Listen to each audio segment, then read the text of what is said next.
always seem to struggle in alternate shot and best ball. And that, I think, has been something that the European team has always been able to capitalize on. And for us, we should learn from it.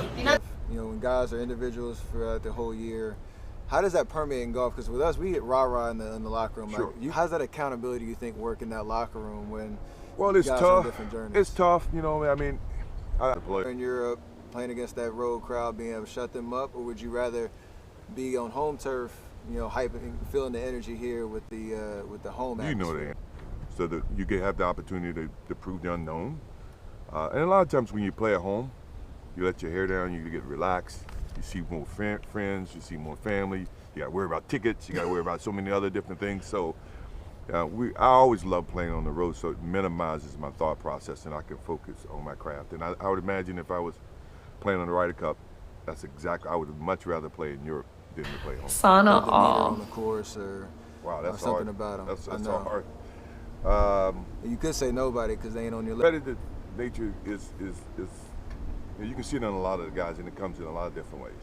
I can see a little bit of myself in JT, does it take to be successful. Basketball, especially in the way that you play the game, you could impact the game on both ends of the floor.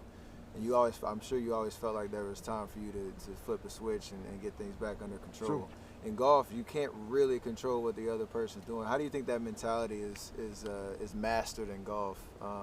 I think when I talk to all of my buddies, and when they're playing the big matches, and I see that they're leading, the first thing I type to them or I text them is keep it simple. Because now you're not trying to overthink. Just keep it simple. Fairways and greens. Blah blah blah. You can't get it all back in one hole. You got to take it shot at a time. To me, those are simple conversations. That's a simple way to stop what you're thinking. I know it's a Ryder Cup. I know there's a bunch of people watching. I'm down 5 and after 5. Let's just keep it simple. Let's hit fairways and greens. Now, that's all you can do. You can't just turn a switch and say, you know what, erase the 5, let's start all over again. Your swing, scoring, or lead the match. Now, it may not happen that way, but I think that's a good start, and sometimes it does. Like the shots are inspiring.